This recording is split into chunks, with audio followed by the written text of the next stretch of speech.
Question number 5 और कोई?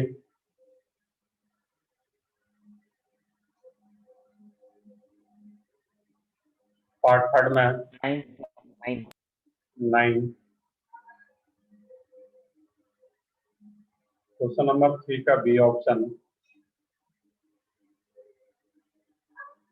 और कोई इसके अलावा है?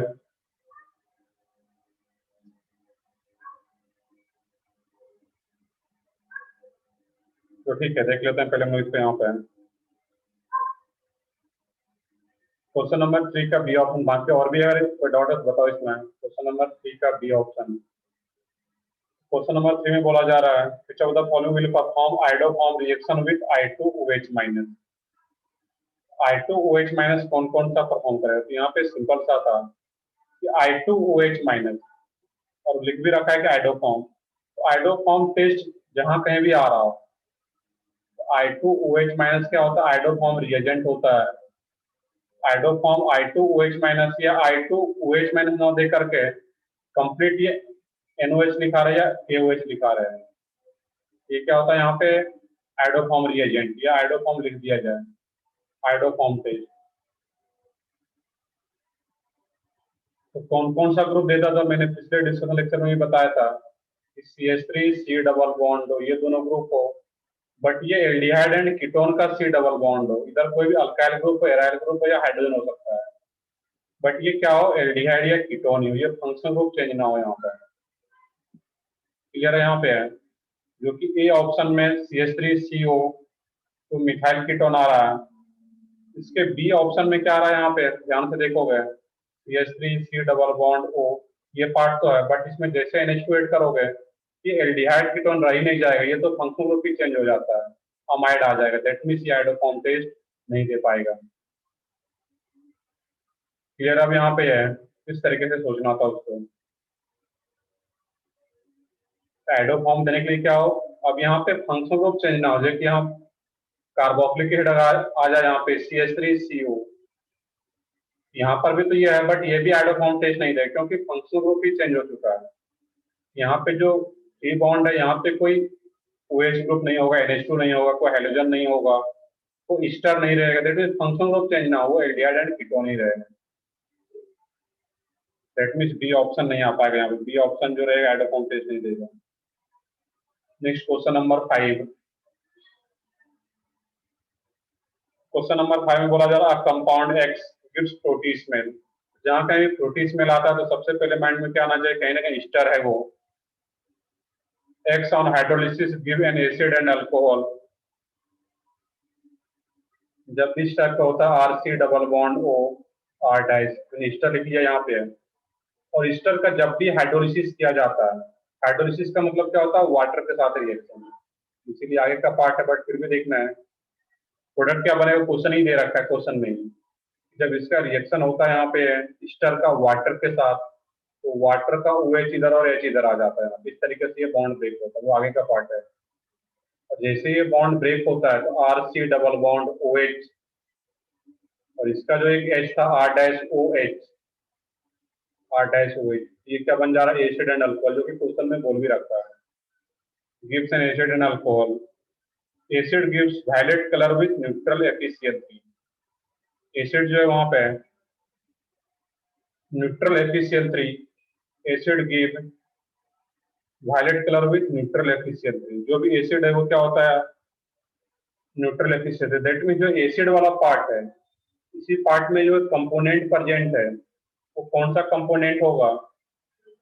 बेंजीन से कनेक्टेड OH ग्रुप होगा, जो कि फिनॉल होगा वहां पे। Acid give violet colour with neutral efficiency. That means इसी एसिड में ये ग्रुप भी प्रेजेंट होगा, क्योंकि न्यूट्रल एफिशिएंसी टेस्ट कौन देता है? Phenol. White alcohol give yellow precipitate on boiling with I2NOH। I2NH का मतलब मैंने अभी बताया था जस्ट कि I2NH का मतलब क्या है? Iodoform test. इसका जो अल्कोहल वाला पार्ट है वो आइडोफॉर्म टेस्ट दे रहा है यहाँ पे। इसमें ऑप्शन से चेक करके बताना कि कौन सा ऑप्शन हो सकता है इसमें। तो फर्स्ट ऑप्शन को चेक करोगे इसमें, तो फर्स्ट ऑप्शन में तो ईस्टर है ही नहीं।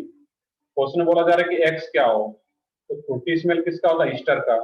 ये ऑप्शन में तो ईस्टर है ही नहीं। वो क्या है, ईथर एंड कार्बोक्सिलिक एसिड, ये तो हट गया। बी ऑप्शन को चेक करते हैं, फिफ्थ का बी ऑप्शन।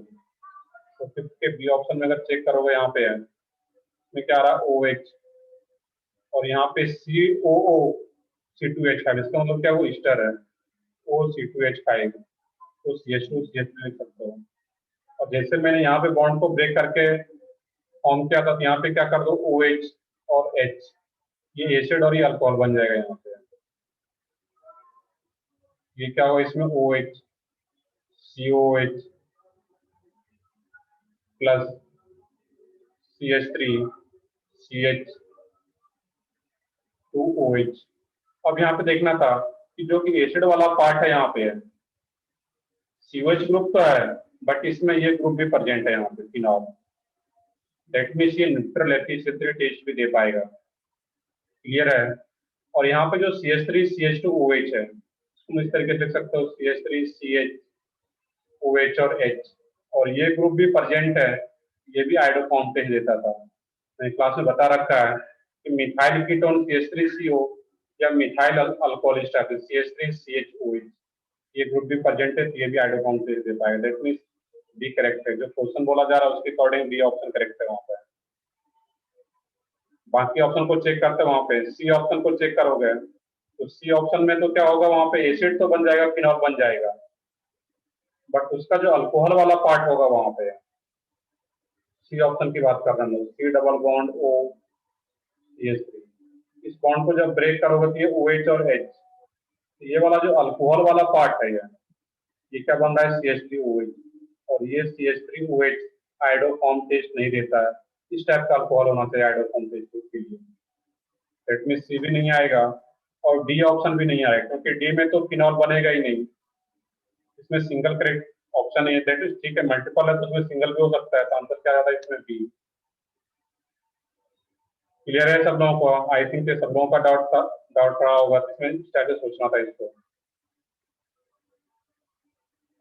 तो जहाँ कहीं भी एसिड का रिएक्शन, बाकी वो आगे का पार्ट है, बट इसमें क्वेश्चन में दे रखा है क्या क्या बनेगा, ये OH और ये H, ये एसिड और अल्कोहल, इस तरीके से सोचना था। क्वेश्चन नंबर 9, तो कुछ और एक डॉट था उसमें देख लेते हैं यहाँ पे।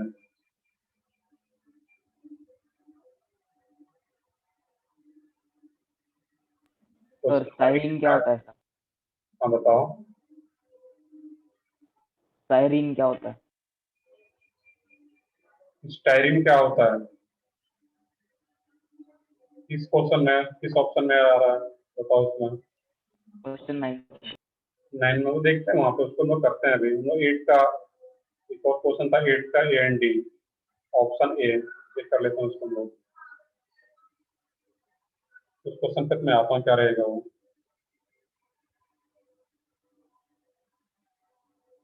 क्वेश्चन नंबर 8 में देखना है करेक्ट स्टेटमेंट अबाउट स्ट्रक्चर जो दे रखा है यहाँ पे, OH,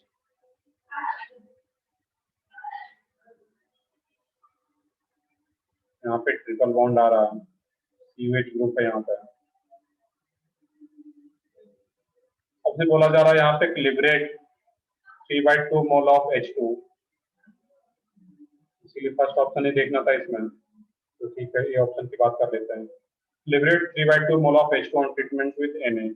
इसका मतलब क्या है, मैंने बताया था क्लास में कि अगर एक एसिडिक हाइड्रोजन, एक एसिडिक एक्टिव एसिडिक हाइड्रोजन हो और उसका रिएक्शन सोडियम मेटल के साथ होता है, ये क्या बनाता है यहाँ पे RO माइनस Na+, और जब एक एसिडिक के एक्टिव हाइड्रोजन तो उसमें कितना मोल हाइड्रोजन गैस रिलीज होता है, हाफ मोल।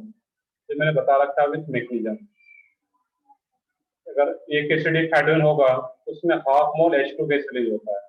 कैसे रिलीज होता है तो क्लास नोट्स में जाकर के देखो, मैंने बताया हुआ है।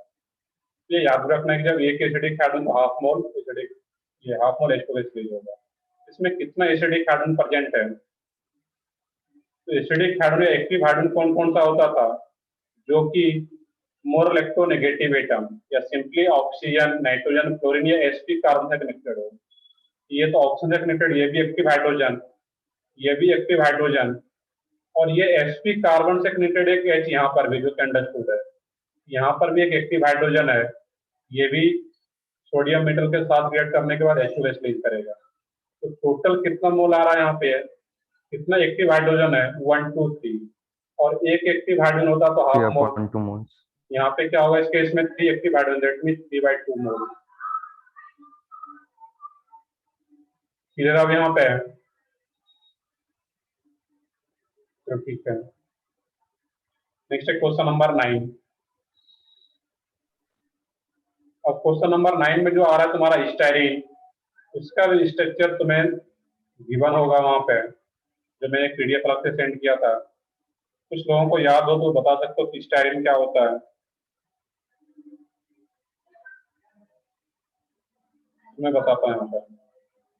तो सबसे पहले फिनाइल एसिटिलीन। तो फिनाइल एसिटिलीन क्या होता है, बेंजीन से कनेक्टेड क्या हो यहाँ पे, C triple bond C। Acetylene किसको बोलते हैं, HC ट्रिपल बॉन्ड CH। और फिनाइल एसिटिलीन बोला जाता है कि H को हटा के उसमें बेंजीन को एसोसिएट कर दिया, पेड कर दिया, ये क्या है, फिनाइल एसिटिलीन। स्टाइरिन क्या होता है इसमें, स्टाइरिन इस कंपाउंड का कॉमन नेम होता है, यहाँ पे डबल बॉन्ड होगा, CH डबल बॉन्ड CH, इसी का नेम क्या होता है, स्टाइरिन कॉमन नेम। क्लियर है, तो दोनों का स्ट्रक्चर पता है। अब इसमें can not be distinguish by, किससे डिस्टिंग्विश नहीं कर सकते यहाँ पे। तो जो ब्रोमीन वाटर टेस्ट है वो कौन सा ग्रुप देता था, अनसेचुरेटेड कंपाउंड, बेंजीन नहीं देता था, बट ये भी ट्रिपल बॉन्ड है, ये भी ब्रोमीन वाटर टेस्ट दे पाएगा और ये भी ब्रोमीन वाटर टेस्ट दे पाएगा। और जब दोनों ब्रोमीन वाटर टेस्ट दे पा रहा है तो उससे लोग डिस्टिंग्विश नहीं कर सकते। डिस्टिंग्विश किससे करते हैं, एक कंपाउंड वो टेस्ट दे रहा है और दूसरा फिर नहीं दे रहा है वहां पर। देखिए सोडियम मेटल टेस्ट, तो सोडियम मेटल टेस्ट पॉजिटिव कौन सा देगा, इसको अगर मैं ए बोलूं और इसको बी, इस कंपाउंड को, तो सोडियम मेटल टेस्ट पॉजिटिव कौन सा देगा, ए एंड बी में, बताओ, सब लोग बता सकते हैं यहाँ पे। ए बिल्कुल सही है। ए में क्या होगा, यहाँ पे एक्टिव हाइड्रोजन प्रेजेंट है, और जब एक्टिव हाइड्रोजन प्रेजेंट होगा, sp कार्बन कनेक्टेड हाइड्रोजन की सोडियम मेटल टेस्ट पॉजिटिव दे पाएगा, जो कि मैंने अभी जस्ट ऊपर बताया था। सही है सब लोगों का आंसर। तो क्या जाता है, ए।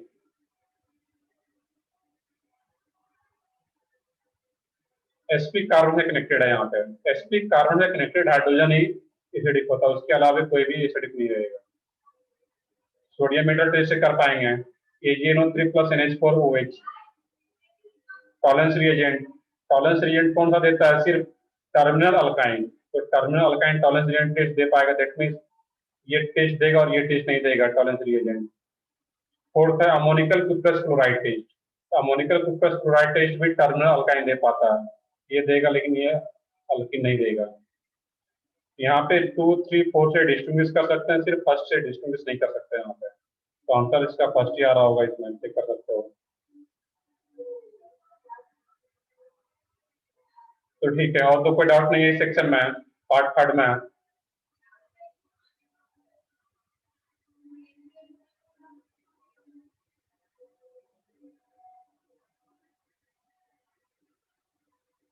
अब देखो वहां पे ये तो तुम लोग पहले पढ़ चुके हो गए कि एसिड के लिए कौन सा टेस्ट होता है, बेस के लिए कौन सा टेस्ट होता है वहां पे। तो उसको तो बस याद रखना है, वहां कुछ तो अलग से कुछ करने की जरूरत नहीं है वहां पे।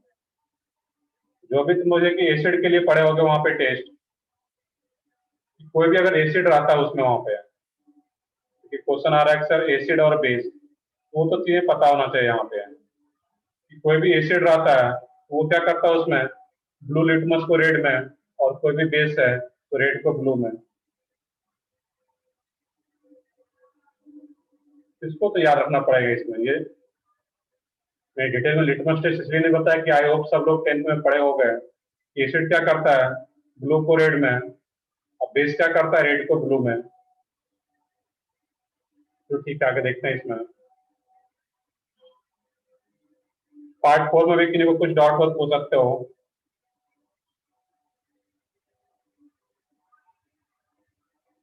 एक्सरसाइज 2 पार्ट 4, तो फिर हम लोग एक्सरसाइज 3 पे आते हैं। बताओ इसमें भी कुछ डाउट है अगर। क्वेश्चन नंबर 4 चेक कर लेते हैं उसको हम लोग।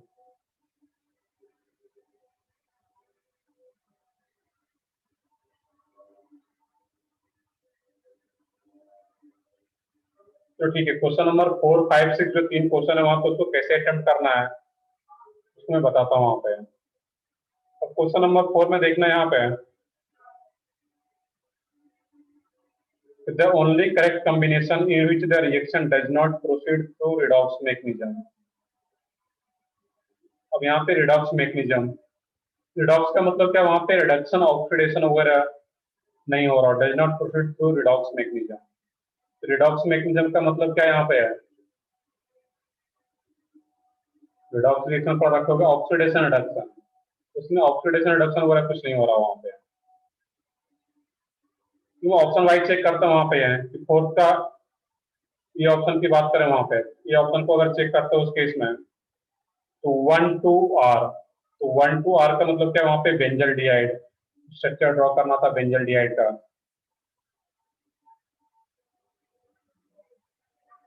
ये बेंजल डिहाइड का स्ट्रक्चर है, उसका रिएक्शन बोला जा रहा है कि 2 दैट मीन्स AgNO3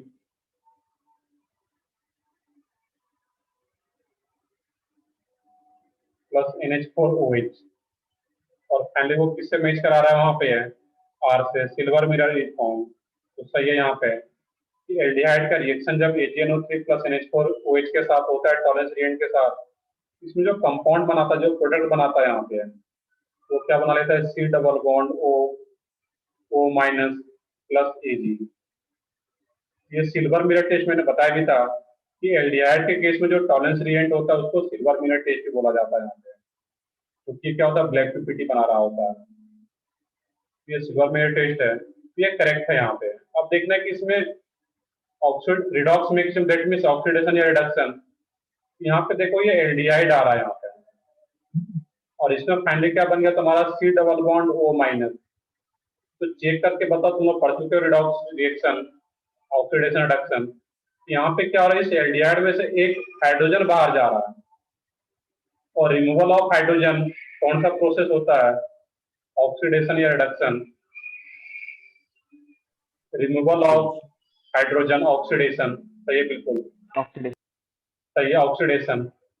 इसमें से देखोगे एक हाइड्रोजन भी बाहर जा रहा है और इवन एक ऑक्सीजन एड ही हो रहा है, जो मैंने फाइनल सॉल्ट बताया होगा उसको यहाँ पे थोड़ा देखना था। यहाँ पे जो फाइनल सॉल्ट बनता है वो एसिड सॉल्ट बनता है, यहाँ पे जो प्रोसेस होता है इसमें और इसमें कंपेयर करके क्या हो रहा है, ऑक्सीडेशन। दैट मींस कहीं ना कहीं इसमें रिडॉक्स मिक्सचर इन्वॉल्व है, यहाँ पे ऑक्सीडेशन हो रहा है। मिक्सचर नहीं देखना, बस प्रोडक्ट अगर देखोगे इसमें ये ऑक्सीडाइज हो रहा है यहाँ पे, ये नहीं आता है, इसमें बोला रहा है डज नॉट प्रोसीड, ये तो ये ऑक्सीडेशन प्रोसेस हो रहा है। बी की बात करें यहाँ पे हम लोग, बी में क्या आ रहा है, 415 एसिटोफिनॉन। एसिटोफिनॉन क्या होता है, तो एक बार वो कॉमन नेम जरूर देखोगे, मैंने इसलिए पीडीएफ भेजा हुआ था और मैंने बोला था कि एक ही बार बस याद नहीं करना, लेकिन उसको मेमोराइज करना है धीरे धीरे। C double bond O CH, जिसको बोलते हैं एसिटोफिनॉन। अब इसका रिएक्शन किसके साथ बोला जा रहा है, first, first that means I2NOH, और इसका जब फाइनल कोड बनता है यहाँ पे, मैंने क्लास में इसका फाइनल कोड बताया भी होगा कि आइडोकॉम टेस्ट दे पाएगा, और फाइनली जब प्रोडक्ट बनता है इस केस में यहाँ पे, तो किस टाइप का प्रोडक्ट आता है यहाँ पे, C double bond O minus. अब देखो मैं फिर रिपीट करता हूँ, कुछ लोगों को यहाँ पे अगर दिक्कत आ रहा है, मेमोराइज नहीं हो पा रहा चीजें, तो बहुत ज्यादा इसको यहाँ पे ये सोचने की जरूरत नहीं है, क्योंकि मैं स्टार्टिंग लेक्चर में कई बार रिपीट किया हूँ, ये सारी चीजें 12th में आने वाला है, रिएक्शन कैसे रहता है, क्या होगा। अभी बस इसका बेसिक आइडिया दिया गया कि टीओसी प्रैक्टिकल ऑर्गेनिक केमिस्ट्री की कौन कौन सा ग्रुप कौन सा टेस्ट देता है। प्रोडक्ट अगर नहीं याद है, नहीं, उसके लिए परेशान होने की जरूरत नहीं है। इसमें क्या होगा, ये जैसे मैंने क्लास में प्रोडक्ट में बताया था, डायरेक्टली प्रोडक्ट लिखा हुआ था, मैंने कैसे आता वो मैंने एक्सप्लेन किया था, और उसकी जरूरत भी नहीं यहाँ पे। ये क्या था, आइडोफॉर्म टेस्ट है, इसी कंपाउंड को क्या नेम बोलते हैं, CH3 CHI3 iodoform, CHCl3 chloroform, ये आइडोफॉर्म। और इसमें भी अगर देखोगे, इसमें दोनों कंपाउंड में कंपेयर करोगे, इसमें CH3 बाहर जा रहा है, दैट मीन्स हाइड्रोजन बाहर जा रहा है और कार्बन भी, और फाइनली यहाँ पे एक ही ऑक्सीजन था, इसमें एक एक्स्ट्रा ऑक्सीजन ऐड हो रहा है, तो एडिशन ऑफ ऑक्सीजन भी क्या होता है, ऑक्सीडेशन। तो ये भी ऑक्सीडेशन प्रोसेस हो रहा है यहाँ पे, दैट मीन्स रिडॉक्स मैकेनिज्म यहाँ भी इन्वॉल्व है। सी ऑप्शन की बात करें तो सी में क्या दिया हुआ है, सेकंड सेकंड मतलब butane one all. Butane one all क्या होता है, CH3 CH2 CH2 CH2 OH। इसका रिएक्शन बोला जा रहा है कि फोर्थ के साथ, सेकंड फोर्थ से, दैट मीन्स वो क्या रहा है वहां पे है NH4 twice.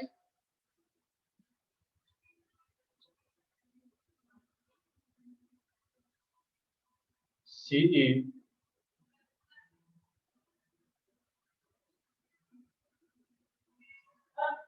Cerium nitrate test आ रहा है, वो पढ़े थे पीछे अल्कोहल में जाकर के पेज पढ़कर देखो, उसमें तो क्लास में ही पढ़े थे या फिर तुम्हें बुकलेट में मिल जाएगा ये NO36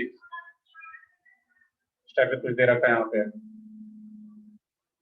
और उसके बाद यहाँ पे फैन कोड बोल रखा है इस केस में एस वाइन रेड कलर। तो ये अब जो सेरिक अमोनियम नाइट्रेट टेस्ट होता है उसमें ये जो अल्कोहल है, जाकर के देखो इसमें कि सेरिक अमोनियम नाइट्रेट टेस्ट जो लोग क्लास में पढ़े हुए थे उसका कलर क्या होता है, वहां पे अल्कोहल वाले जाके सेक्शन में इसको देखना था वहां पे। जब अल्कोहल वाले अमोनियम ये सेक्शन में जाकर के देखोगे तो वहां पे क्लियरली दिया हुआ है कि alcohol 1 2 3 give red colour with ceric ammonium nitrate. तो अपने PDF जिसमें बुकलेट है उसके पेज नंबर 4 पे या 5 पे जाओगे तो वहां पे ये चीजें दिया हुआ है। अब देखो यहाँ पे क्वेश्चन आता है इस केस में,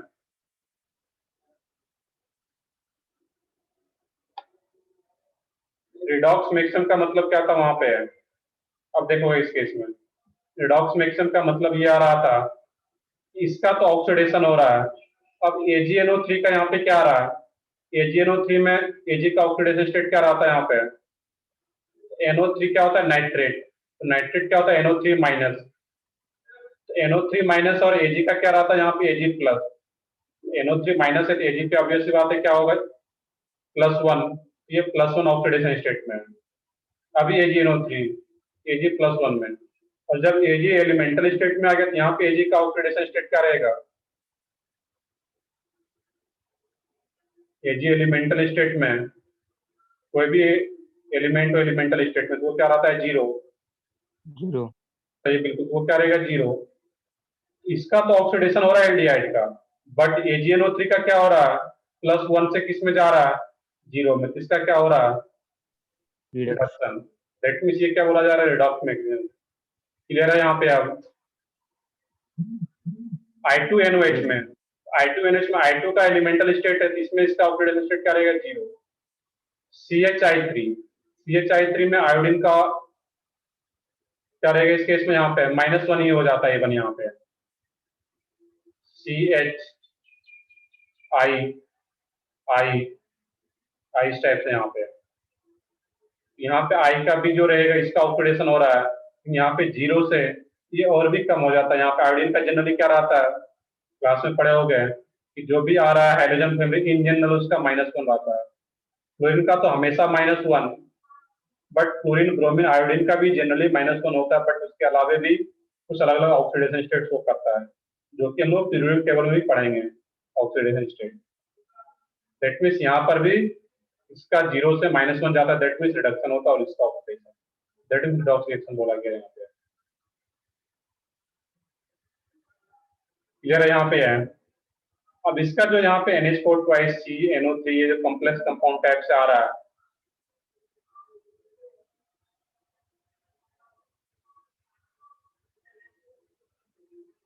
I2 पे कोई चार्ज नहीं है यहाँ पे। I2 क्या है, सिर्फ कहीं पे लिखा हुआ I2 या कोई भी एलिमेंट सिर्फ आयोडीन लिखा हुआ, इस पे कोई चार्ज नहीं होता। एलिमेंटरी स्टेट पे क्या होगा 0। रिडॉक्स मैक्सिमम का मतलब ये था कि अगर इसका एक का ऑक्सीडेशन हो रहा है कहीं ना कहीं दूसरे का रिडक्शन होता है वहां पे। हम इसमें देख रहे थे इस केस में। सर हाँ बताओ। सर फिर वो AgNO3 कंपाउंड था इसलिए वो चार्जेस थे ना उस। हाँ, इस पे ये कंपाउंड NO3 कंपाउंड के फॉर्म में, दैट में Ag पे चार्ज आ रहा है, और एलिमेंटल स्टेट में तो ये क्या होगा 0। इस तरीके से सोचना था यहाँ पे।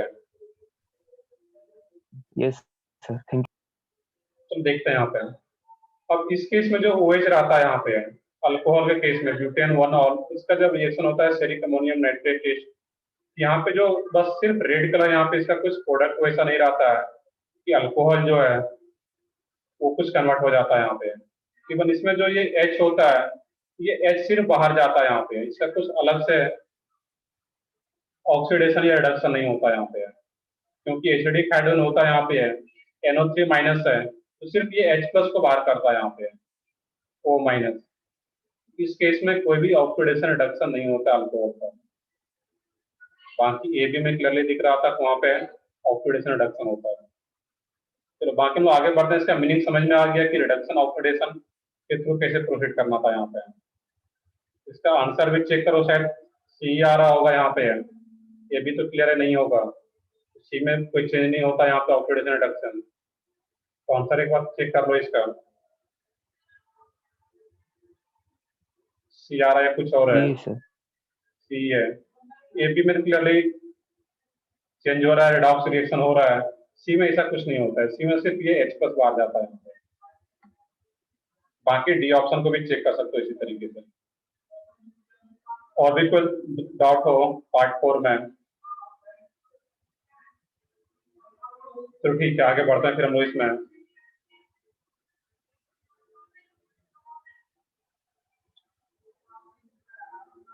एक्सरसाइज 3 पार्ट 1 एडवांस वाले सेक्शन में, वैसे 3 ही क्वेश्चन है, फिर भी कोई डाउट हो पूछो उसमें वहां पे।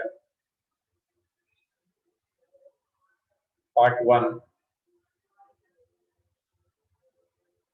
क्वेश्चन नंबर 3 चेक कर लेते हैं थर्ड को।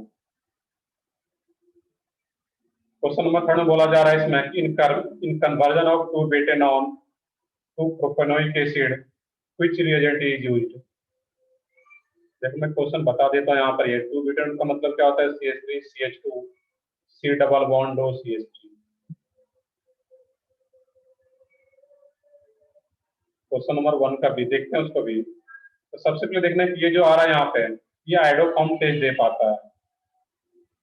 इन conversion of 2 butanone to propanoic acid, और जब ये आइडोफॉर्म टेस्ट देता है यहाँ पे है, तो उसका रिएजेंट क्या होता है वहां पे, इसका और इसमें कन्वर्ट किसको करता है यहाँ पे है? CH3 CH2 C double bond O minus plus CHI3 iodoform. यहाँ पे ये, और ये जो एसिड सॉल्ट बना, अब ये क्या होता है, किसी भी एसिडिक सोर्स से H प्लस को एक्सेप्ट करके O माइनस जब H प्लस को एक्सेप्ट कर लेगा, ये क्या बन जाता है? OH, और इसी का नेम क्या होता है? 1,2,3 प्रोपेनोइक एसिड। तो बेसिक नेम तो सबका पता होना चाहिए। इसमें जो प्रोसेस होता है, ये जो टेस्ट देता है ये iodoform test C double bond O CH3, तो रिएजेंट कौन सा होता है उसमें? I2NOH। ऑप्शन चेक करते हैं वहां पर, NaOH प्लस NaI वो आइडोफॉर्म रिएजेंट नहीं होता है। हेलिंग सॉल्यूशन, हेलिंग सॉल्यूशन ये टेस्ट नहीं देता है। हेलिंग सॉल्यूशन सिर्फ कौन सा टेस्ट देता था? एलिफेटिक एल्डिहाइड का। कीटोन का कोई भी टेस्ट हेलिंग सॉल्यूशन नहीं देगा। डी ऑप्शन में टॉलेंस रिएजेंट, टॉलेंस रिएजेंट भी कौन सा टेस्ट देता था? एल्डिहाइड, और कीटोन में सिर्फ अल्फा हाइड्रोक्सी कीटोन, जो कि आप मेमोराइज करना था वहां पे।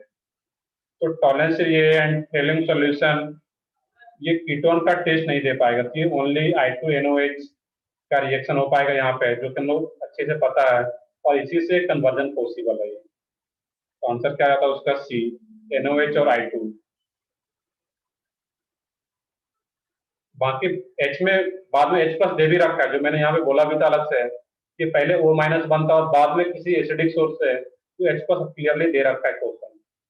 तो जेई एडवांस या मेंस, जेई मेंस में का क्वेश्चन इधर उधर हो भी जाता है, बट जेई एडवांस जब भी क्वेश्चन पूछता है उसमें प्रॉपर इंफॉर्मेशन गिवन होता है, ऐसा नहीं कि कुछ भी अपने मन में सोचना रहेगा।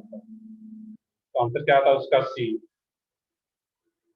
तो एक और कोई डाउट था इसमें यहाँ पे, क्वेश्चन नंबर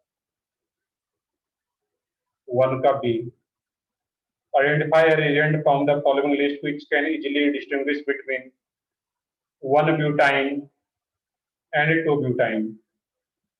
अब देखने की ये अलग है, इसमें आंसर तो आ ही रहा होगा, ब्रोमीन CCl4 वो दोनों के साथ रिएक्ट करेगा, वो आगे का पार्ट है।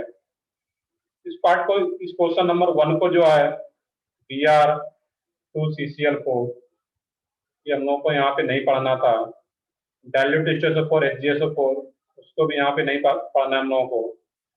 बी को H2 लिंडलास कैटलिस्ट वो भी नहीं पढ़ना है अभी हम लोगों को, वो आगे आएगा। डी ऑप्शन जो है ammoniacal cuprous chloride test, ammoniacal Cu2Cl2 solution, वो टेस्ट कौन सा देता था? Only terminal alkyne gives ammoniacal cuprous chloride test. Terminal. यहाँ पे जो 1 ब्यूटाइन है वो तुम्हारा टर्मिनल अल्काइन है, जबकि 2 ब्यूटाइन क्या हो जाएगा तुम्हारा, बीच में आ जाएगा, ये 2 ब्यूटाइन है। तो जो फर्स्ट वाला था CH3C और एक और आता है इसमें CH2CH3, ये टर्मिनल अल्काइन, ये अमोनिकल क्यूप्टस क्लोराइड टेस्ट दे पाएगा और ये नहीं दे पाएगा। तो आंसर इसका डी रहेगा। बाकी ABC आगे का पार्ट है वो अगर अभी नहीं देखना था वहां पे, आंसर इसका डी आ रहा होगा। बाकी ABC में अगर मल्टीपल चॉइस भी रहता, जो कि ये है ही नहीं, तो सिंगल चॉइस है, यहाँ पे डी करना था, जो कि ऑलरेडी कर रखे हैं। ABC ऑप्शन को नहीं देखना था अभी। पार्ट 2 में एक्सरसाइज 3 पार्ट 2 ऑफलाइन प्रॉब्लम।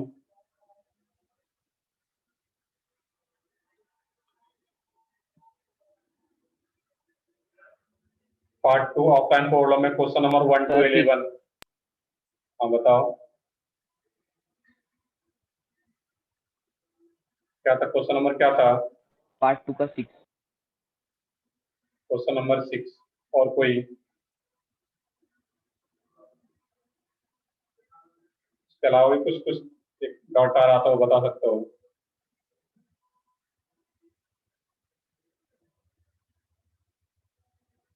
तो ठीक है, पार्ट 2 का क्वेश्चन नंबर 1 to 11 में जो ऑफलाइन का क्वेश्चन था उसमें यहाँ पे चेक करना था। क्वेश्चन नंबर 6, क्वेश्चन नंबर 6 में यहाँ पे देखना था इस केस में कि iodoform can be prepared from all except, यहाँ पे मेनली देखना था कि आइडोफॉर्म टेस्ट कौन सा देता है। हाँ बताओ। क्वेश्चन ये नहीं है, क्वेश्चन वो नहीं है सर हमारे मॉड्यूल में 7 ही क्वेश्चन है सर। नॉट मॉड्यूल में 7 क्वेश्चन ही है मेरे पास जो मॉड्यूल है। एक मिनट, 7 क्वेश्चन जो है तुम्हारे मॉड्यूल में वो सिर्फ जेईई मेन ऑनलाइन प्रॉब्लम होगा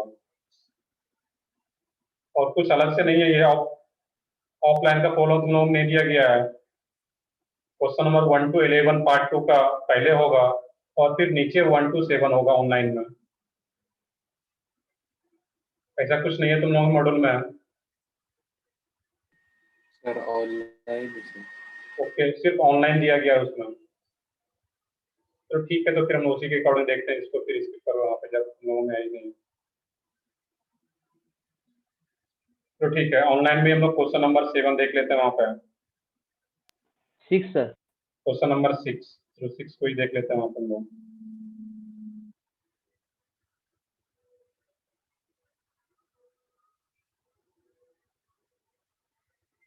तो देखता हूँ उसमें, उसकी बहुत ज्यादा जरूरत नहीं है इसमें क्वेश्चन का, फिर भी मैं देखता हूँ अगर पॉसिबल होगा तो मैं सेंड करता हूँ जो ऑफलाइन का भी था। सर वो मॉलिब्डेट मतलब सर? मैं बताता हूँ उसमें यहाँ पे अमोनियम मोलिबडेट। मोलिबडेनम एक एलिमेंट का पढ़े होगे तुम लोग एटॉमिक स्ट्रक्चर में, जब पढ़े होगे 1 to 90 ये 1 to 90। तो मोलिबडेट क्या होता है? MO, देखोगे उसका सिंबल क्या होता है, तो अमोनियम मोलिबडेट। अब इसका स्ट्रक्चर देखो ऊपर दिया हुआ है, ये किसके एस्टिमेशन में काम में आता है? फास्फोरस। ऊपर जब देखोगे तो वहाँ उसका स्ट्रक्चर भी गिवन होगा वहां पे अमोनियम मोलिबडेट का, जाकर के देखो सेक्शन में तुम हाँ सर।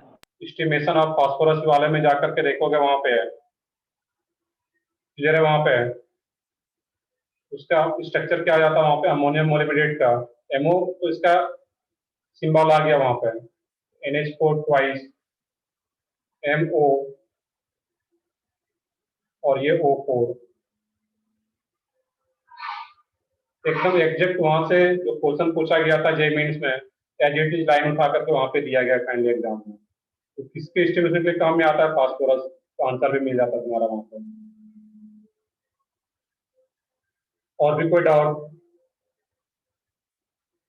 तो ठीक है, मॉडल का तो डिस्कशन हो गया। डीपीपी में कुछ डाउट हो, क्योंकि लास्ट का जो डीपीपी था 9-10 उसमें कुछ क्वेश्चन तुम्हारा पीओसी वाले पार्ट से था, इवन कैटालिटिक हाइड्रोजनेशन हाइड्रोजनेशन वाले पार्ट से था। चलो अगर उसको नहीं किए हो तो इस क्लास में अगर एक दो डाउट होगा, उसमें बहुत ज्यादा डाउट रहेगा नहीं। वहां पे डीपीपी नंबर 8, 9, 10 में कुछ क्वेश्चन दिया गया, वहां पे ओजोनोलिसिस से रिलेटेड, मोनोहाइड्रोजनेशन या फिर कैटालिटिक हाइड्रोजनेशन। एक बार उसको भी कर लोगे जो लोग नहीं किए हो। उसको कभी एक लेक्चर लगेगा भी नहीं, हाफ एन आवर में उसको डिस्कस कर लेंगे जो भी रिमेनिंग क्वेश्चन है।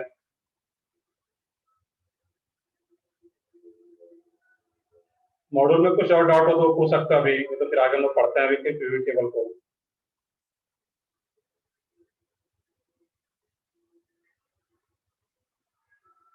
चलो ठीक है, कोई डाउट नहीं, हम लोग आगे बढ़ते हैं फिर इसमें।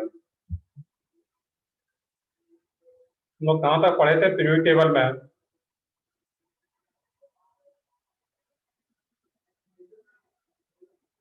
बताओ, कोई एक बताओ उसमें क्या लास्ट क्या पढ़ रहे थे पीवी टेबल में हम लोग? S block element. ओके, हम लोग क्लासिफिकेशन देख चुके थे, S block, P block, D block और ए ब्लॉक। तो ठीक है, आगे देखते हैं फिर हम लोग यहाँ पर। तो ठीक है,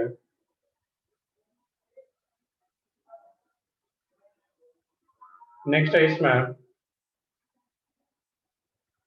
क्लासिफिकेशन देख चुके थे, S block, P block, D block और ए ब्लॉक। नेक्स्ट टॉपिक है इसमें डायगोनल रिलेशनशिप। सिंपल सा टॉपिक है, 2 मिनट का, उसको देख लेते हैं। Diagonal relationship.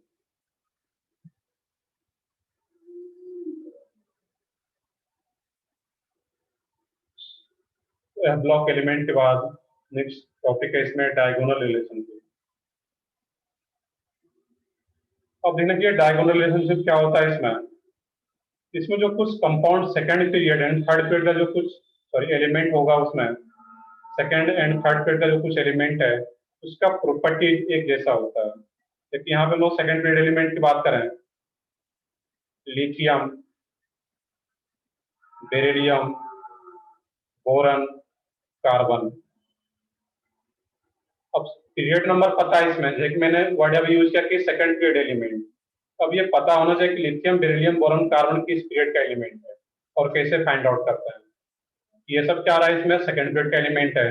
इसी के जस्ट नीचे सोडियम, मैग्नीशियम, एल्यूमिनियम, सिलिकॉन। जो तुम लोग पढ़े हुए 9-10 में फ्लूइडिसिटी, उसमें एक बस ये क्वेश्चन बताओ कि किसी भी ग्रुप में, एक मैं यहाँ पे बात करूँ लिथियम, वैसे हम लोग पढ़ेंगे यहाँ पर भी lithium, sodium, potassium, rubidium, cerium, किसी भी ग्रुप में टॉप टू बॉटम जाते हैं, उसका साइज क्या होता है, इंक्रीज होता है या डिक्रीज करता है? एनीवन? इंक्रीज। इंक्रीज करता है। तो सब लोगों का आंसर आ रहा है, दैट मीन्स ये क्या होगा, इंक्रीज करता है। करेक्ट है। क्यों इंक्रीज करता है, कुछ रीजन याद हो इसका? Anyone? Sir number of shells बढ़ते हैं। Number of shells increases. सही है, बिल्कुल। नंबर ऑफ सेल्स क्या होगा, इंक्रीज करेगा। एक क्वेश्चन और बता दोगे यहाँ पे कि lithium, beryllium, boron, carbon, nitrogen, oxygen, chlorine किसी पीरियड में लेफ्ट टू राइट जाते हैं। किसी पीरियड में अगर लेफ्ट टू राइट जाएंगे तो साइज क्या होगा इसका? डिक्रीज। डिक्रीज। साइज डिक्रीज करता है। मैं यहाँ पे लिख भी देता हूँ कि ये क्या होगा, डिक्रीज। क्यों डिक्रीज करता है, इसका भी रीजन किसी को कुछ पता हो? नंबर ऑफ इलेक्ट्रॉन्स बढ़ते हैं सर, इसीलिए चार्ज बढ़ता है, फोर्स। चलो हम लोग ये चीजें न्यूक्लियस। पढ़ेंगे इसमें कि नंबर ऑफ इलेक्ट्रॉन बढ़ता है, बट नंबर ऑफ प्रोटॉन भी तो इंक्रीज करता है इसमें। तो इसका फील्डिंग इफेक्ट की वजह से। बिल्कुल देखेंगे, इसका एक जो टेक्निकल वर्ड हम लोग जो आगे पढ़ेंगे आज ही, वो रहता है इफेक्टिव न्यूक्लियर चार्ज या अट्रैक्शन। वैसे वो भी रीजन बहुत हद तक करेक्ट था कि इलेक्ट्रॉन बढ़ता है वहां पे, बट एग्जैक्ट रीजन होता है इसका इफेक्टिव न्यूक्लियर चार्ज इंक्रीज करता है वहां पे। बिल्कुल सही है, न्यूक्लियर अट्रैक्शन इंक्रीज करता है। मोर अट्रैक्शन, न्यूक्लियर अट्रैक्शन वो बोल सकते हैं वहां पे। चलो सही है, दोनों का रीजन करेक्ट है। अब यहाँ पे हम, ये तो अलग पार्ट था, यहाँ पे मुझे पढ़ रहे थे डायगोनल रिलेशन, ये तो हम लोग आगे पढ़ेंगे। अब यहाँ पे एक ये क्वेश्चन आता है कि जब हम लोग लेफ्ट टू ये टॉप टू बॉटम जा रहे थे, एक लिथियम सोडियम, तो साइज क्या हो रहा है, इंक्रीज कर रहा है। लेकिन जब यही लेफ्ट टू राइट जाते हैं तो साइज क्या होता है, इसमें डिक्रीज करता है। तो टॉप टू बॉटम जाते हैं तो साइज इंक्रीज कर रहा है, लेफ्ट टू राइट जाते हैं ये क्या होता है, डिक्रीज करता है, इसमें यहाँ पे है। और डायगोनली अगर जाते हैं यहाँ पे हम लोग, तो लिथियम से मैग्नीशियम अगर डायगोनली जाएंगे, उसका जो साइज होता है ऑलमोस्ट इक्वल होता है, क्योंकि लेफ्ट टू राइट जाने से डिक्रीज कर रहा है, टॉप टू बॉटम जाने से इंक्रीज कर रहा है। तो जब डायगोनली जाएंगे इसमें, तो वो क्या होता है, ऑलमोस्ट सेम रहता है उसका साइज, एग्जैक्टली इक्वल में नहीं होता है, बट ऑलमोस्ट सेम रहता है यहाँ पे। इसमें होता है क्या इस केस में, अब यहाँ पे जो कुछ जैसे लिथियम और मैग्नीशियम है, ये जो डायगोनली एलिमेंट रहता है यहाँ पे, बेरिलियम, एल्यूमिनियम, बोरन और सिलिकॉन, इसके बीच में डायगोनल रिलेशनशिप होता है। यहाँ पे एक क्वेश्चन ये पूछा जाएगा तो मैं कि 4 अलग अलग ऑप्शन होगा, इसका रीजन भी देखते हैं, अभी मैं एक्सप्लेन करता हूँ क्या रीजन है। कि लिथियम मैग्नीशियम जो साइज होता है दोनों का ऑलमोस्ट इक्वल होता है, वो इक्वल होता है, तो मैंने रीजन एक्सप्लेन किया अभी कि टॉप टू बॉटम जाते हैं तो साइज इंक्रीज करता है, लेकिन लेफ्ट टू राइट जाते हैं तो साइज डिक्रीज करता है। तो डायगोनली जब जाएंगे तो साइज ऑलमोस्ट इक्वल रहता है। बेरिलियम एल्यूमिनियम के साथ डायगोनल रिलेशनशिप में रहेगा, और बोरन सिलिकॉन के साथ डायगोनल रिलेशनशिप के साथ रहेगा। ये क्या रहता था इसमें, सेकंड पीरियड एलिमेंट है ये। सर हाँ बताओ।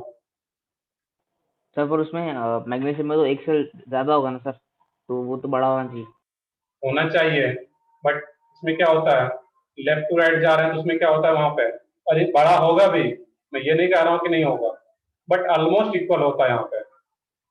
देखिए लिथियम सोडियम में किसका साइज ज्यादा होगा, सोडियम का। क्लियर है यहाँ तक, क्योंकि टॉप टू बॉटम जा रहे हैं तो सोडियम का साइज ज्यादा होगा। सोडियम मैग्नीशियम में किसका साइज ज्यादा होगा, सोडियम।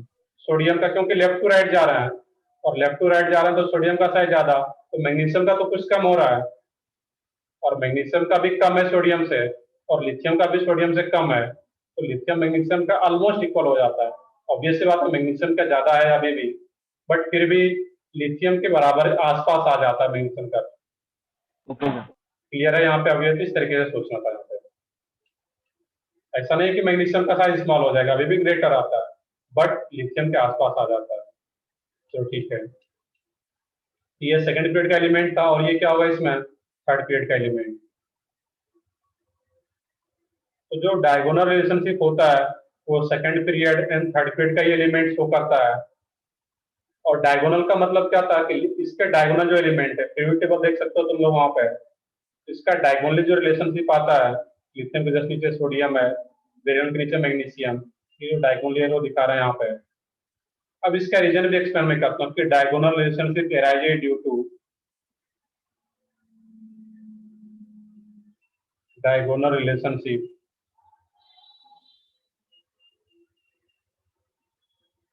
arises due to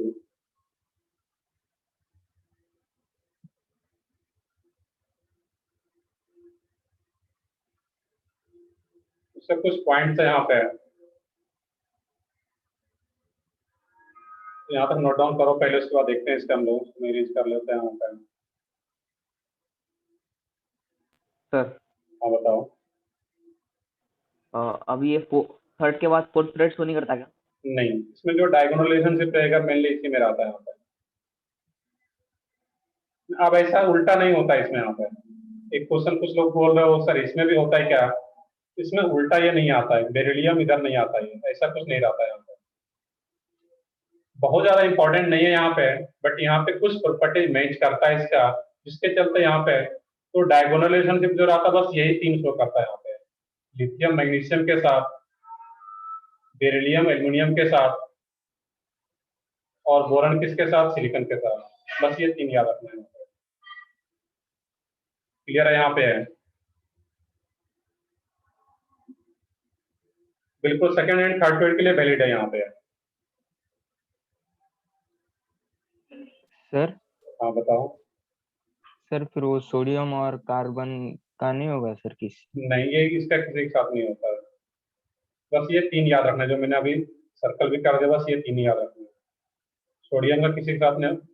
ऐसा नहीं कि ये सारे एलिमेंट के लिए वैलिड है, यहाँ पे सिर्फ सेकंड एंड थर्ड पीरियड का जो कुछ एलिमेंट है उसी के लिए वैलिड है यहाँ पे, ये सबके लिए नहीं होता यहाँ पे। यहाँ पे फर्स्ट पॉइंट लिख लोगे, जो मैंने अभी एक्सप्लेन भी किया था, arises due to diagonal relationship arises due to similar size of atom and ion, atoms और ions।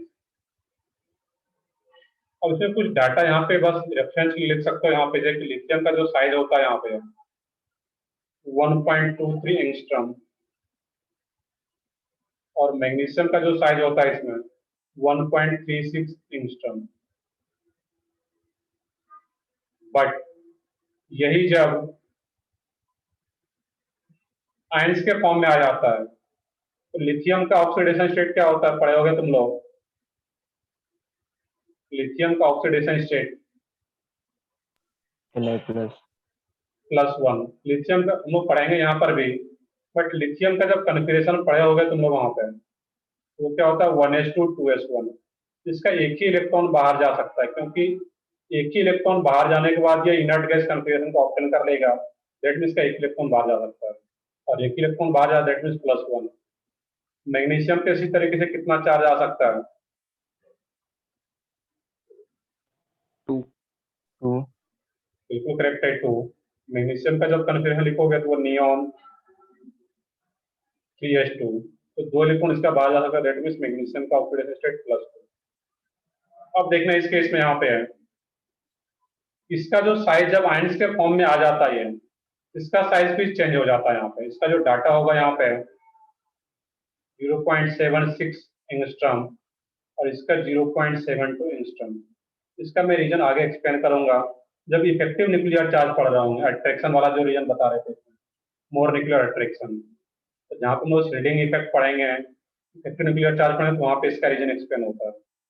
यहाँ पे देख लो जो डाटा आ रहा है इसमें कि न्यूट्रल एटम के केस में तो मैग्नीशियम का ज्यादा है, बट जैसे चार्ज आता है वो क्या हो जाता है, अब यहाँ पे लिथियम का साइज ज्यादा हो जाता है यहाँ पे Mg+2 से। इसका रीजन भी न्यूक्लियर अट्रैक्शन होता है, जो कि आगे हम लोग पढ़ेंगे। इसको बस ये डाटा को भी लिख लेना यहाँ पे, बाकी इसका बहुत ज्यादा रीजन क्या याद रखना था डायगोनल रिलेशनशिप में कि सिमिलर साइज ऑफ एटम्स और आयन। यहाँ पे मैं सेम वर्ड भी यूज नहीं कर रहा हूँ, same size, similar, that means almost equal आता है। नेक्स्ट है इसमें, हाँ बताओ कुछ डाउट हो तो ठीक है। नेक्स्ट पॉइंट है इसमें similar charge to radius ratio. Similar charge to radius ratio,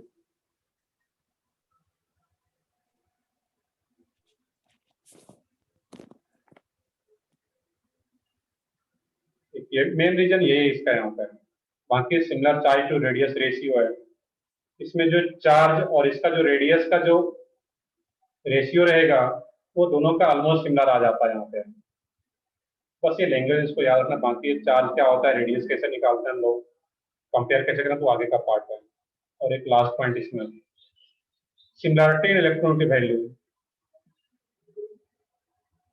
similarity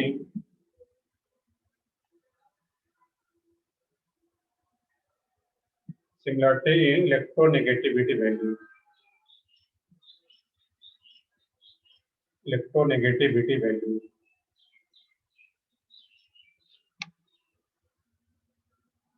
ये 3 याद रखना था इसका रीजन कि कोई भी यहाँ पे जो दोनों एलिमेंट डायगोनल रिलेशनशिप शो कर रहा है, इस केस में यहाँ पे है, इस केस में क्या होता है, इसका रीजन क्यों शो करता है, तो उसका ये 3 रीजन है, ये याद रखना यहाँ पे। बाकी क्वेश्चन किस टाइप से रहेगा, यहाँ पे पूछा जा सकता है कि लिथियम किस एलिमेंट के साथ डायगोनल रिलेशनशिप में रहेगा, 4 ऑप्शन रहेगा वहाँ पे। बेरिलियम किसके साथ रहता है, बोरॉन किसके साथ रहता है, ये याद रखना था। क्लियर है यहाँ पे है, तो इसको नोट डाउन करो, फिर आगे देखते हैं यहाँ पर। और ये डाटा बस रेफरेंस के लिए अभी यूज लिख लोगे यहाँ पे ब्रैकेट में।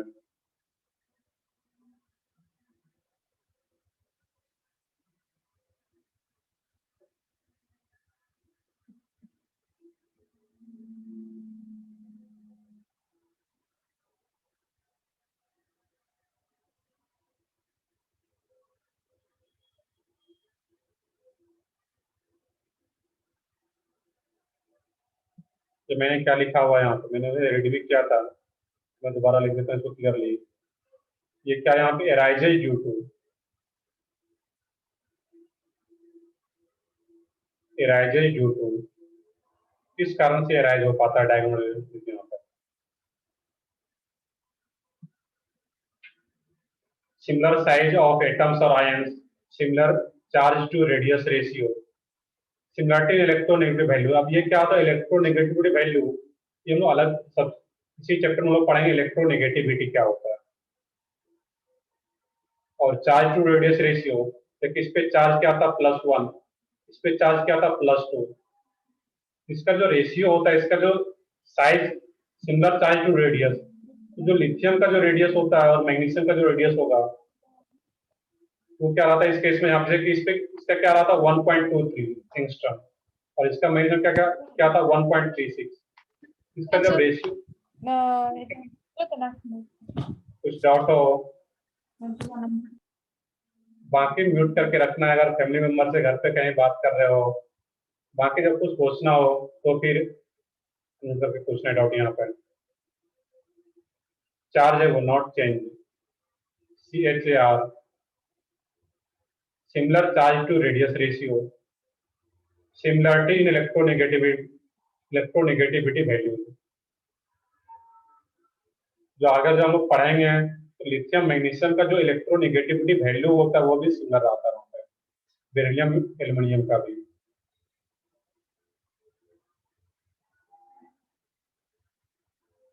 तो बस ये छोटा सा टॉपिक था, बस इतना ही देखना है इसमें। यहाँ पे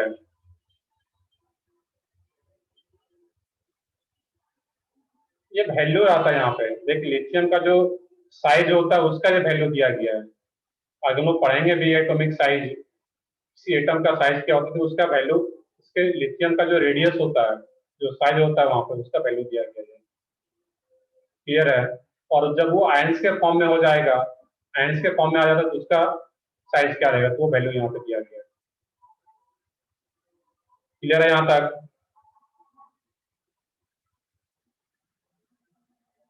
तो ठीक है, चलो आगे फिर देखते हैं हम यहाँ पे।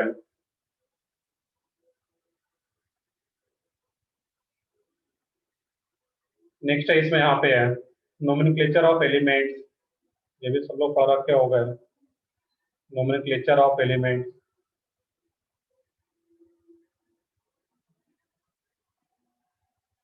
nomenclature of elements with atomic number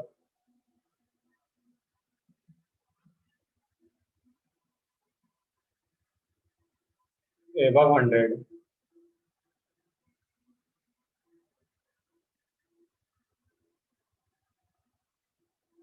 above 100। अब इसके लिए टेबल यहाँ पे ड्रॉ करना है कि अगर 100 से एबव एटॉमिक नंबर आ रहा है, देखिए 101 आ गया, 102 आ गया, तो उस एलिमेंट का नेम क्या होगा वहां पे, उसका अलग से भी नेम दिया गया है, बट इसके अकॉर्डिंग हम एक टेबल ड्रॉ करके उसके अकॉर्डिंग देख पाएंगे।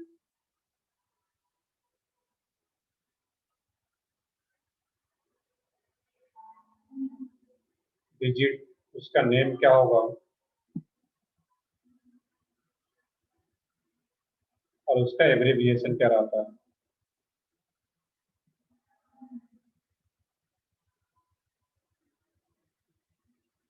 मान लो कि डिजिट क्या है 0, 0 के लिए जो नेम होता है उसका वो क्या लिखते हैं नील, NIL, और इसका जो एब्रिविएशन होता है वो क्या रहेगा सिर्फ N। डिजिट अगर 1 आ रहा है, 1 के लिए हम लोग क्या लिखते हैं अन, 1 के लिए क्या लिखेंगे अन, और इसका जो एब्रिविएशन होता है वो क्या रहेगा U, जो फर्स्ट यहाँ पे आ रहा है। 2 के लिए, 0 के लिए नील, 1 के लिए अन, इसके लिए क्या होगा बाई, और इसका जो एब्रिविएशन होता है वो क्या रहेगा B। इसका यूज करके कैसे वो लिखेंगे इसका नेम, तो देखते हैं अभी आगे। 3 के लिए क्या होता है इसमें ट्राई, और इसका एब्रिविएशन क्या हो जाएगा T। 4 के लिए क्या होता है यहाँ पे क्वाड, और ये क्या हो जाएगा इसमें Q। 5 के लिए पेंट, और इसका एब्रिविएशन क्या हो जाता है P। 6 के लिए क्या होगा यहाँ पे, हेक्स या हेक्स सिंपली, इसमें पहले भी कर चुके हैं ऑर्गेनिक के जैसा ही, हेक्स। ये क्या जाएगा यहाँ पे, एच। 7 के लिए क्या रहा था, कुछ याद हो कि नहीं को, 10th में पढ़े होगा ये sir?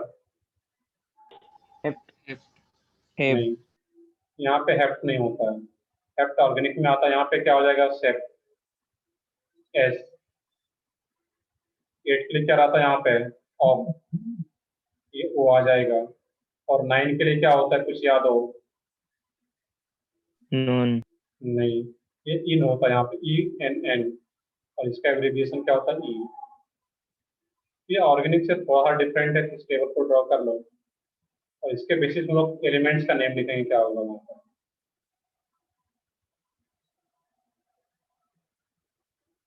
Note, IUM is added. IUM is added at the end.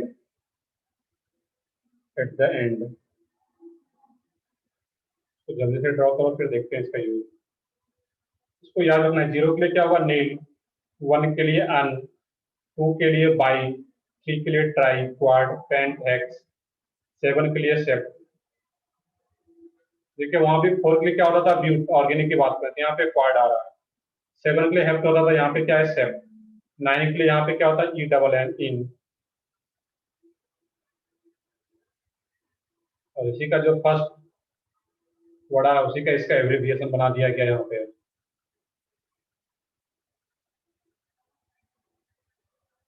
देखिए मैं कुछ एग्जांपल लेता हूँ, देखिए 101 एटॉमिक नंबर का कोई एलिमेंट्स है, तो उस एलिमेंट्स का नेम क्या होगा।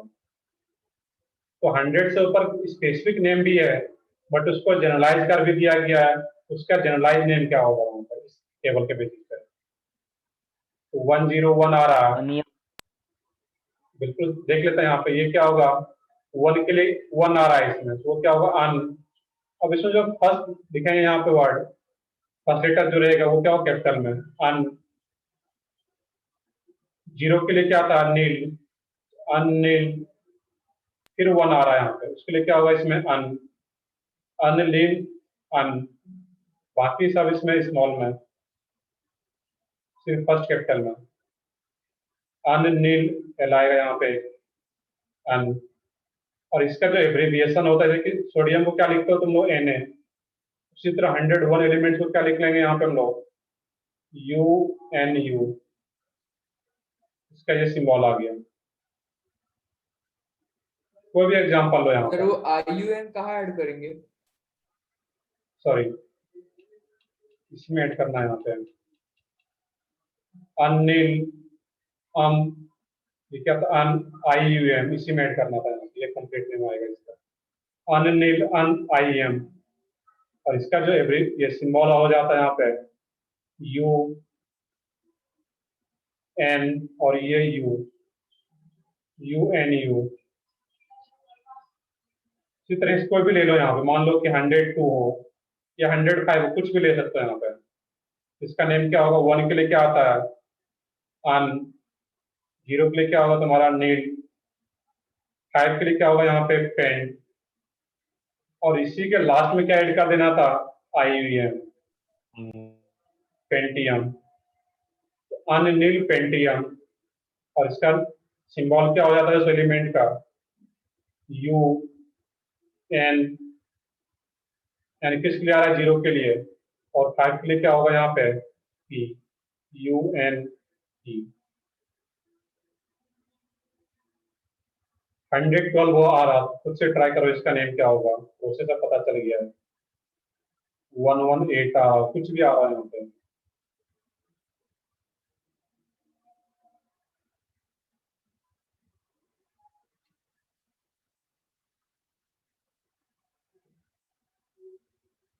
तो बहुत ही आसान सा पार्ट था, इसको देखना था यहाँ पर। 112 के लिए क्या लिखोगे, तो ठीक है आप कर सकते हो, अन, अन, बाई, एम, सही है सब लोगों का। बस फर्स्ट कैपिटल में लिखना है यहाँ पे, अन, अन, बाई, एम।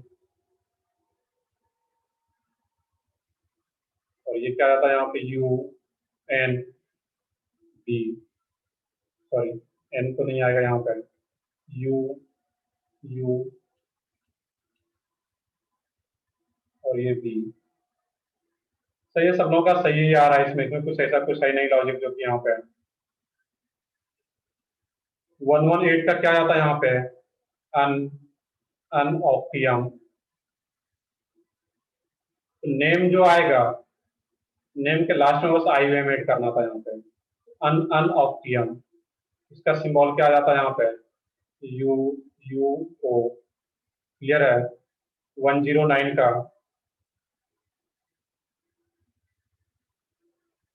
सही आ रहा है सबका इसमें। तो ये क्या आता है यहाँ पे, अन नील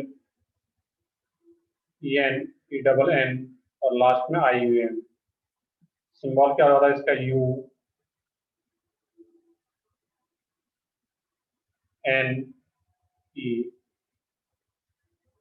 UN और E। क्लियर है सब लोगों को, बस ये टेबल लर्न करना है तुम लोगों को, इसके अलावा जो भी आएगा उसको सोच सकते हो खुद से।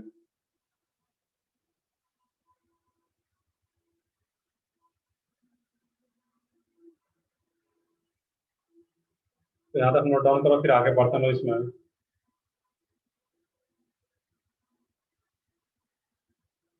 तो 100 से ऊपर कोई भी एलिमेंट का अगर एटॉमिक नंबर दिया रहे, उसका नेम इंग्लिश नोमेनक्लेचर के बेसिस पे बता सकते हैं और उसका सिंबल क्या होगा।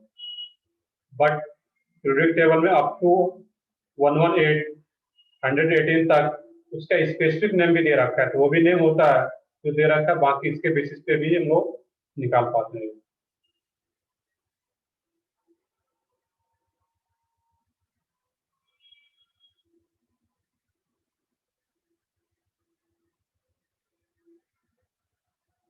कर यहाँ तक नोट डाउन कर लिए सब लोग।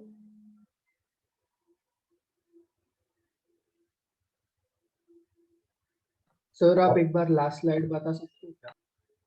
लास्ट स्लाइड, इसमें कुछ डाउट है?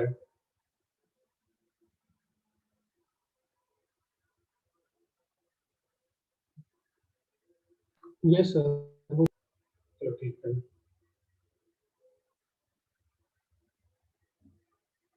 इसमें कुछ चेंजिंग है जो कि याद रखना था यहाँ पे, जैसे कि 4 के लिए क्वाड हो जाता है, 7 के लिए एक्सेप्ट हो जाता है, 9 के लिए EN आ जाता है। यहाँ पे कुछ चेंजिंग है उसमें, उसको याद रखना था।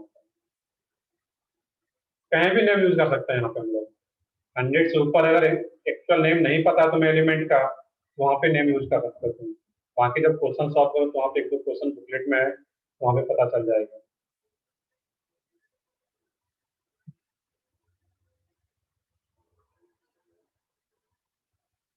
सो ठीक है, आगे बढ़ते हैं फिर हम लोग यहाँ पे।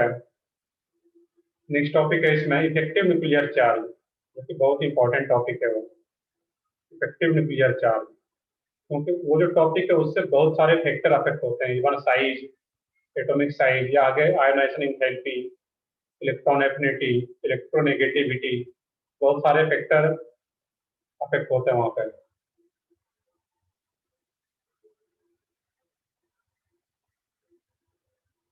नेक्स्ट है इसमें effective nuclear charge.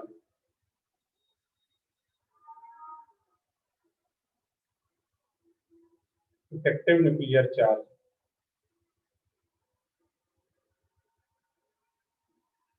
Effective nuclear charge, और इसी को शॉर्ट में बोलते हैं लोग जेड इफेक्टिव।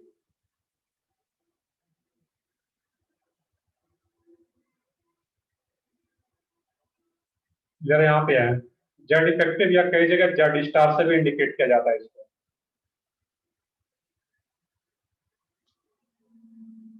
नहीं, अब यहाँ पे एक क्वेश्चन आ रहा है सर बेरिलियम के लिखेंगे तो क्या होगा। मैंने हेडिंग क्या डाला था यहाँ पे, विथ एटॉमिक नंबर एबव 100 से जिसका एटॉमिक नंबर ज्यादा हो उसके लिए मुझे नेम लिखना इस तरीके से। क्लियर है, यहाँ पे 100 से के लिए, 100 से नीचे के लिए वैलिड ही नहीं है यहाँ पे, एबव 100। तो ठीक है, effective nuclear charge Z effective, या इसी को जेड स्टार से भी इंडिकेट किया जा सकता है। अब न्यूक्लियर चार्ज क्या आ रहा है यहाँ पे है, इफेक्टिव न्यूक्लियर चार्ज हम लोग पढ़ेंगे, उससे पहले एक वर्ड आ रहा है न्यूक्लियर चार्ज। तो न्यूक्लियर चार्ज क्या होता है, जो न्यूक्लियस में जो चार्ज है, और न्यूक्लियस में चार्ज किसके कारण होता है, प्रोटॉन के कारण। न्यूक्लियस में जो चार्ज होगा तुम्हारा वो किसके कारण होता है, प्रोटॉन के कारण। दैट मीन जितना तुम्हारा प्रोटॉन है वही क्या होगा, न्यूक्लियर चार्ज। और प्रोटॉन किसके बराबर आ जा रहा है, एटॉमिक नंबर। तो जो तुम्हारा एटॉमिक नंबर है वही क्या हो जाता है, तुम्हारा न्यूक्लियर चार्ज किसी भी एटम के लिए। और आप देखना कि इफेक्टिव न्यूक्लियर चार्ज क्या है, यहाँ पे किसको समझते हैं। तो इसको समझ लोगे, फिर आगे हम लोग देखेंगे इसको डिटेल में। मान लो कि कोई न्यूक्लियस आ रहा है तुम्हारा यहाँ पे, और एक आउटर मोस्ट इलेक्ट्रॉन यहाँ पे है, समझना है उसके। और ये जो इलेक्ट्रॉन है और इस न्यूक्लियस के बीच में जो अट्रैक्शन है, वो फोर्स ऑफ अट्रैक्शन जो लग रहा है वो क्या, यहाँ पे कुछ F1, इसके बीच में जो फोर्स ऑफ अट्रैक्शन होगा दोनों के बीच में, क्या कुछ F1 आ रहा है यहाँ पे। और यहाँ पे इस न्यूक्लियस और इस आउटर मोस्ट इलेक्ट्रॉन के बीच, अब इसके बीच में कोई इलेक्ट्रॉन प्रेजेंट नहीं है। अब मैं इसको इस तरीके से लिख देता हूँ यहाँ पे, no inner electron, no inner electron. दूसरा डायग्राम मैं यहाँ पे ड्रॉ करता हूँ, इसमें ये भी कोई न्यूक्लियस है, यहाँ भी आउटर मोस्ट इलेक्ट्रॉन है। यहाँ पे जो इनर इसके बीच में कोई भी इनर इलेक्ट्रॉन नहीं था। अब यहाँ पे nucleus and outer most electron के बीच में इनर इलेक्ट्रॉन जो यहाँ पे 6 इनर इलेक्ट्रॉन है यहाँ पे। अब जब 6 इनर इलेक्ट्रॉन है, इस nucleus and outer most electron जो आ रहा था यहाँ पे इस ऑर्बिट में, आउटर मोस्ट ऑर्बिट में, इसके बीच का जो फोर्स ऑफ अट्रैक्शन है वो कुछ तुम्हारा F2 आ रहा है यहाँ पे। इस आउटर मोस्ट इलेक्ट्रॉन और न्यूक्लियस के बीच का जो अट्रैक्शन है F2, ये F2 कब है, जब इनर इलेक्ट्रॉन 6 है यहाँ पे। एक केस और में बना लेता है यहाँ पे, ये इलेक्ट्रॉन यहाँ पे आ रहा है आउटर मोस्ट इलेक्ट्रॉन, और यहाँ पे जो इनर इलेक्ट्रॉन है तुम्हारा वो क्या आ रहा है 10। अब यहाँ पे nucleus and outer most electron के बीच का जो अट्रैक्शन है वो क्या आ रहा है, कुछ F3 आ रहा है यहाँ पे। इस इलेक्ट्रॉन का अट्रैक्शन यहाँ पे तो इस तरीके से दिखाऊं, अगर यहाँ पे देखना, ध्यान से समझना इसको यहाँ पे।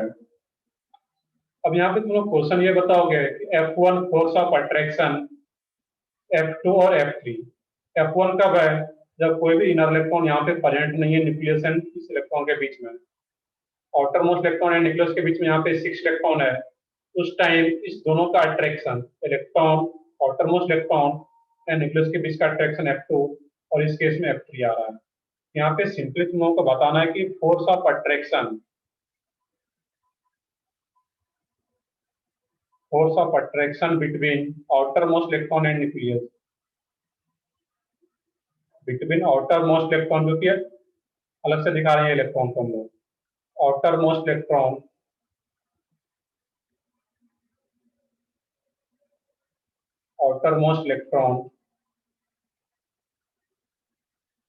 and nucleus, उसका ऑर्डर क्या रहेगा वहां पे, F1 F2 F3 में।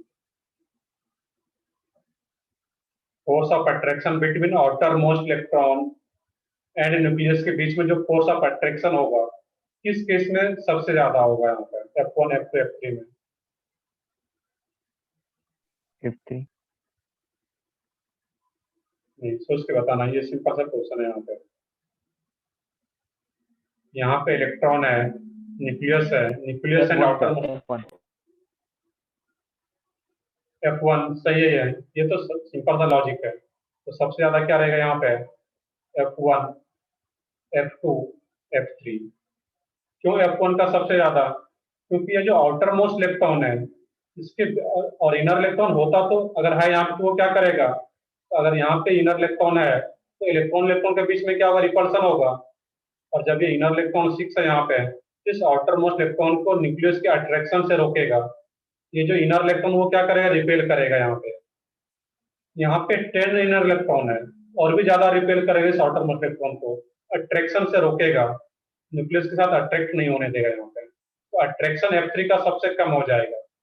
कंक्लूजन यही है कि जितना ज्यादा इनर इलेक्ट्रॉन प्रेजेंट होगा उतना ही लेस अट्रैक्शन हो पाएगा आउटर मोस्ट इलेक्ट्रॉन का न्यूक्लियस के बीच में। F1 F2 F3 हम लोग यहाँ पे कंक्लूजन बता सकते हैं यहाँ पे कि जो आउटर मोस्ट इलेक्ट्रॉन आ रहा है यहाँ पे, जितना ज्यादा अट्रैक्शन न्यूक्लियस के साथ होगा उसी को हम लोग बोलते हैं इफेक्टिव न्यूक्लियर चार्ज, को डिफाइन करता है यहाँ पे है। इतना तो पहले यहाँ पे नोट डाउन कर लो सब लोग, ये डायग्राम ड्रॉ करते हैं। F1 इसमें लिख लोगे न्यूक्लियस एंड इस आउटर मोस्ट इलेक्ट्रॉन के बीच में कोई भी इनर इलेक्ट्रॉन नहीं है। यहाँ पे 6 इनर इलेक्ट्रॉन है, यहाँ पे 10 इनर इलेक्ट्रॉन है। ये 10 इलेक्ट्रॉन को क्या बोला लो यहाँ पे इनर इलेक्ट्रॉन, दैट मीन जो कि nucleus and outer most electron के बीच में प्रेजेंट है इनर इलेक्ट्रॉन। ये भी क्या रहा तुम्हारा 6 इलेक्ट्रॉन को क्या बोलना है यहाँ पे हम लोग इनर इलेक्ट्रॉन। इसको इसी टाइप से प्रॉपर्ली नोट डाउन कर लो यहाँ पे, फिर आगे देखते हैं। तो force of attraction between outer most electron and nucleus सबसे ज्यादा किस केस में रहेगा? F1 F2 F3 इस तरीके का ऑर्डर रहेगा।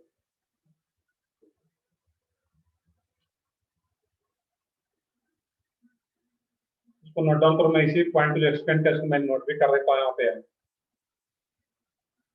The outermost electron, the outermost electron experiences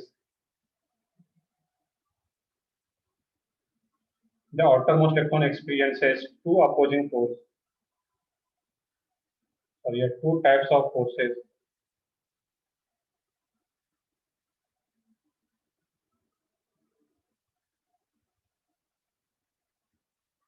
first है इसमें force of attraction with nucleus,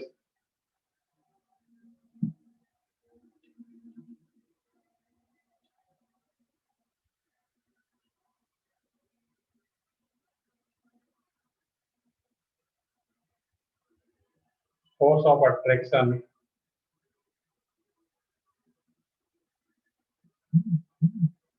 with nucleus। और जहाँ कहीं भी राइटिंग में कुछ समझ में नहीं आ रहा तो तुरंत पूछोगे वहां पे। Force of attraction with nucleus and force of repulsion with inner electron. Force of repulsion या रिपल्सिव फोर्स लिख सकते हैं।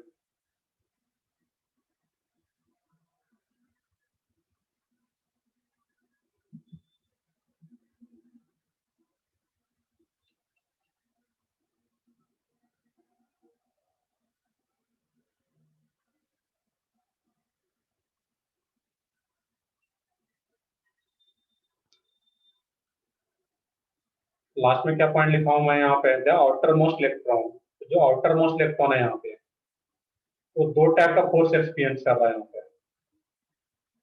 The outer most electron experiences two types of force. First है फोर्स ऑफ अट्रैक्शन, तो इलेक्ट्रॉन का attraction किसके साथ होगा? न्यूक्लियस के साथ, क्योंकि न्यूक्लियस में कौन सा चार्ज होता है? पॉजिटिवली चार्ज, उसके साथ अट्रैक्शन। और आउटर मोस्ट इलेक्ट्रॉन का रिपल्सन किसके साथ होगा? जो इनर इलेक्ट्रॉन प्रेजेंट है, और कोई इनर इलेक्ट्रॉन नहीं है तो उसका कोई भी रिपल्सन नहीं होगा। दैट में सिर्फ और सिर्फ अट्रैक्शन होगा फर्स्ट केस में। F1 सबसे ज्यादा हो जाता है यहाँ पे, रिपेल करने वाला भी है तो फोर्स ऑफ अट्रैक्शन कम होता जाएगा।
यहाँ तक में कुछ डॉट हो सकते हो अभी।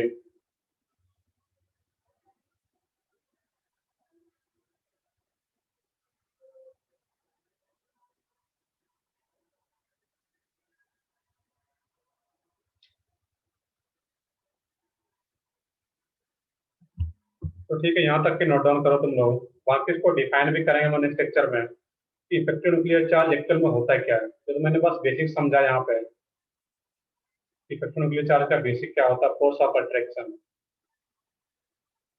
इसको डिफाइन करेंगे, इसका कैलकुलेशन भी होता है कि किस एटम के लिए जेड इफेक्टिव कितना होता है, उसके लिए कैलकुलेशन भी देखने में आता है।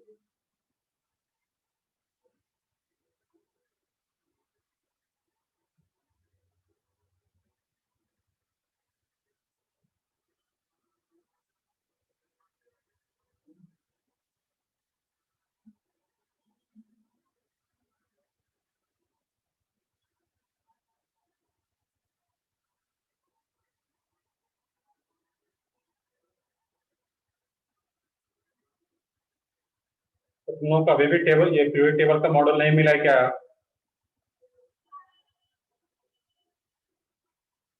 तो कुछ मॉडल तो आया था, हाँ सर। अभी तक नहीं मिला। तो ठीक है, कुछ मॉडल आया है, जैसे अगर चेक करेंगे, बोलता हूँ आ गया हो तो वेट किया जाए ग्रुप पर।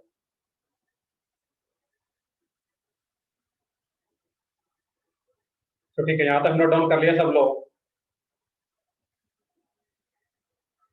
यस यहाँ तक तो कुछ जैसा कुछ समझना था नहीं, सिंपल सा लॉजिक था यहाँ तक तो नेक्स्ट क्लास में हम लोग यहीं से कंटिन्यू करेंगे फिर इफेक्टिव न्यूक्लियर चार्ज को। ओके, तो ठीक है, अगर अवेलेबल नहीं है अभी, दीपक सर बोले हैं तब तो फिर, क्योंकि वे सारी चीज़ें मटेरियल वाला पार्ट वही देखते हैं दीपक सर ही, अगर वही बोले कि नहीं है तब तो फिर सेंटर पे ही अवेलेबल नहीं हो, जैसे आता है तो फिर। बट देखता हूँ नेक्स्ट वीक में अगर नहीं आता है, तो जिनके पास अगर सेंटर पे एक भी मॉडल होगा, तो उसका दीपक जी को ही बोलूंगा कि उसका स्कैन करके तुम लोगों को पीडीएफ बना करके ग्रुप पे डाले हुए, क्योंकि नेक्स्ट वीक से फिर हम लोग होमवर्क पे इसका मतलब क्वेश्चन प्रैक्टिस करना शुरू कर पाएंगे।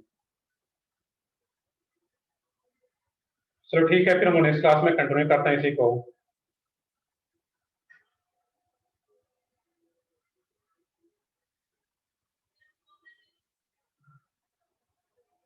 Okay, bye.